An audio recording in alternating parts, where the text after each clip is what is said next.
Hello friends, आज के इस वीडियो में हम लोग त्रिभुज का क्षेत्रफल निकालना सीखेंगे। जैसे त्रिभुज के अगर तीनों भुजा मालूम हो तो किसी भी त्रिभुज को हम लोग क्षेत्रफल निकाल सकते हैं। तो चलिए वीडियो स्टार्ट करते हैं। यहाँ क्या है, त्रिभुज का क्षेत्रफल ज्ञात कीजिए। और यहाँ एक त्रिभुज दिए हुआ है जिसमें तीनों भुजाओं की लंबाइयाँ दिए हुआ है। ठीक, ए बी कितना है 6 सेंटीमीटर है, बी सी 8 सेंटीमीटर है, ए सी 10 सेंटीमीटर है। ठीक, और इसका क्षेत्रफल निकालना है। ठीक, तो इसका क्षेत्रफल निकालने के लिए हम लोग इसमें हीरोन का सूत्र का प्रयोग करेंगे। ठीक, हीरोन का सूत्र द्वारा हम लोग इसका क्षेत्रफल निकालेंगे। ठीक, तो पहले जान लेते हैं कि हीरोन का सूत्र क्या होता है। ठीक, तो हीरोन का सूत्र क्या होता है। हीरोन का सूत्र में त्रिभुज का क्षेत्रफल बराबर लिखेंगे, त्रिभुज का क्षेत्रफल बराबर, त्रिभुज का क्षेत्रफल बराबर क्या होता है, S into S minus A into S minus B into S minus सी।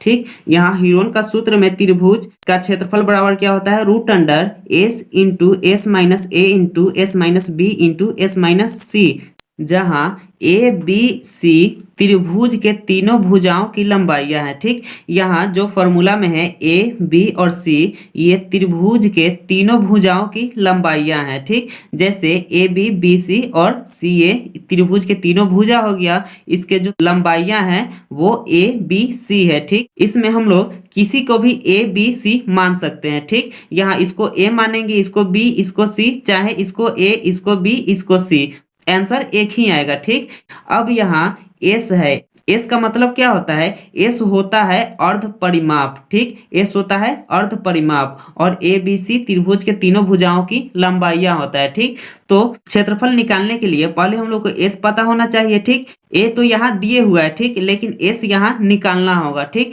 तो चलिए पहले एस का फॉर्मूला जानते हैं कि एस बराबर क्या होगा और एस को निकालते हैं।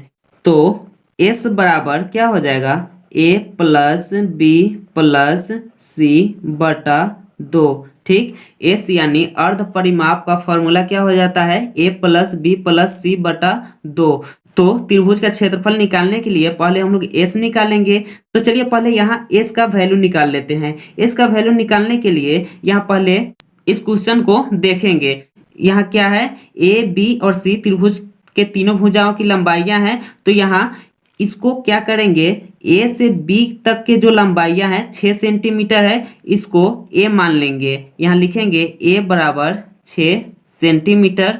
ठीक, ए से बी तक के लंबाइयाँ को क्या मान लिए, ए मान लिए। तो ए बराबर कितना हो गया, 6 सेंटीमीटर। आप लोग इसको भी ए मान सकते हैं, इसको भी ए मान सकते हैं। ठीक, किसी को भी अगर ए मान लेते हैं फिर भी आंसर उतना ही आएगा। ठीक, तो हम लोग ए बी को मान लिए ए, और अब बी से सी तक के लंबाइयाँ जो है 8 सेंटीमीटर है, यानी बी बराबर क्या मान लेंगे, 8 सेंटीमीटर। ठीक, अब उसके बाद यहाँ सी और ए, सी से ए तक के लंबाइयाँ 10 सेंटीमीटर है, तो यहाँ सी बराबर मानेंगे 10 सेंटीमीटर। ठीक, सी से ए तक के लंबाइयाँ को हम लोग सी मान लिए, जो दिए हुआ है 10 सेंटीमीटर, तो यहाँ लिख लिए। ठीक, अब ए बराबर कितना आ गया, 6 सेंटीमीटर, बी बराबर 8 सेंटीमीटर, सी बराबर 10 सेंटीमीटर। ठीक, अब इसी ए बी और सी के मान को इस फॉर्मूला में रखेंगे और एस का मान निकालेंगे। ठीक, तो यहाँ क्या है, ए प्लस बी प्लस सी बटा 2 है, तो ए कितना है 6 सेंटीमीटर, तो 6 लिखेंगे, प्लस बी है तो बी कितना है 8 सेंटीमीटर, तो यहाँ 8 लिखेंगे,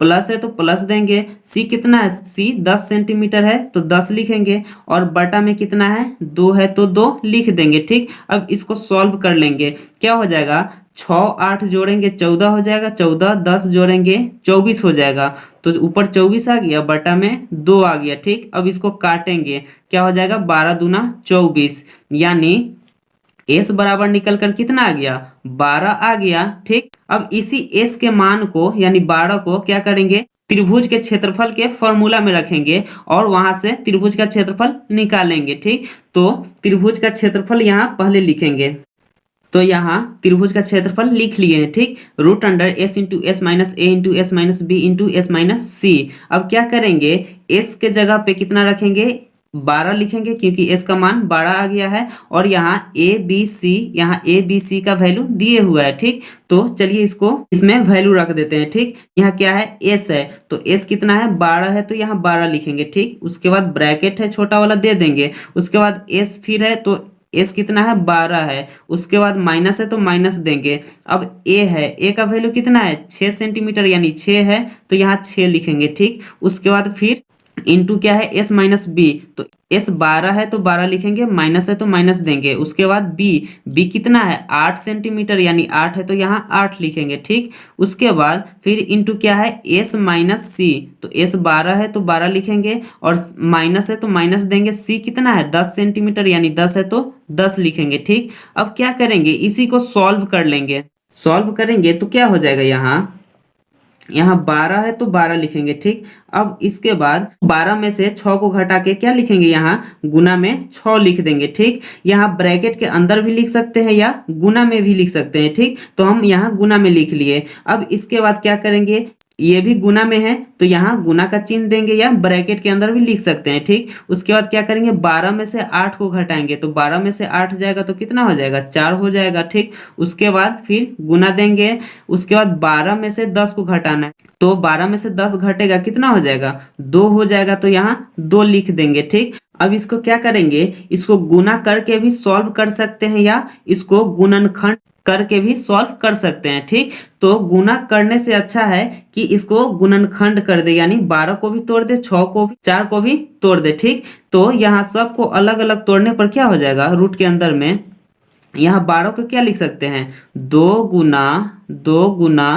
3। ठीक, क्योंकि 2 दूना 4, 4 तिहाई 12 हो जाता है। ठीक, अब उसके बाद क्या है, गुना है तो गुना देंगे, यहाँ 6 है, 6 को कैसे लिख सकते हैं, 2 गुना 3, क्योंकि 2 तिहाई 6 हो जाता है। अब उसके बाद 4 है तो 4 को कैसे लिख सकते हैं, 2 गुना 2, तो 2 दूना 4 हो जाएगा। ठीक, उसके बाद गुना 2 है तो गुना 2 यहाँ लिख देंगे। अब क्या करेंगे, 2 को एक साथ और 3 को एक साथ लिख लेंगे।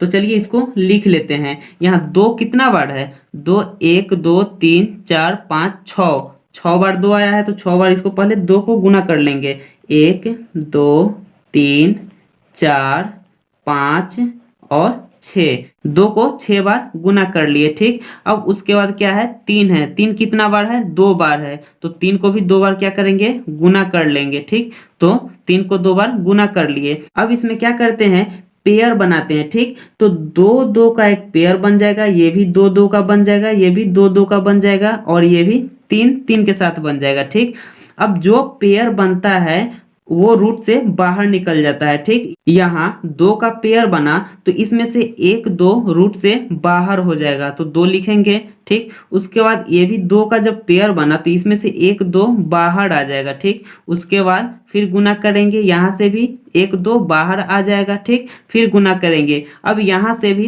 3 1 बाहर आ जाएगा क्योंकि 3 का एक पेयर बना है। ठीक, अब क्या करेंगे, इसी को अब गुना कर लेंगे, क्या हो जाएगा, 2 दूना 4, 4 दूना 8, 8 3 24 हो जाएगा। ठीक, तो 24 यहाँ लिख देंगे। अब इस क्वेश्चन में क्या था, त्रिभुज का क्षेत्रफल निकालना था। ठीक, और जो भुजाओं की लंबाइयां जो दिए हुआ था वो सेंटीमीटर में था, तो जब भी क्षेत्रफल निकालते हैं तो कोई भी यूनिट में दे उसका स्क्वायर हो जाता है। ठीक, तो इसमें क्या था, सेंटीमीटर में था, तो इसमें क्या हो जाएगा, सेंटीमीटर स्क्वायर हो जाएगा। ठीक, अगर इसी में भुजा की लंबाई या मीटर में दिया रहता तो त्रिभुज का क्षेत्रफल जब निकालते तो इसका आंसर क्या आता है, मीटर स्क्वायर में आता, लेकिन इसमें सेंटीमीटर में दिए हुआ है इसलिए सेंटीमीटर स्क्वायर में इसका आंसर आया। ठीक, तो 24 सेंटीमीटर स्क्वायर जो है त्रिभुज का क्षेत्रफल आ गया, यही इसका आंसर हो गया। तो चलिए आप लोग भी इसी तरह आसानी से त्रिभुज का क्षेत्रफल निकाल सकते हैं। आई होप कि इस वीडियो में आप लोग अच्छे से समझे होंगे। अगर आप इस चैनल पर नए तो चैनल को सब्सक्राइब करें। अगर ये वीडियो आपको अच्छी लगी तो वीडियो को लाइक शेयर कमेंट जरूर करें। Thank you.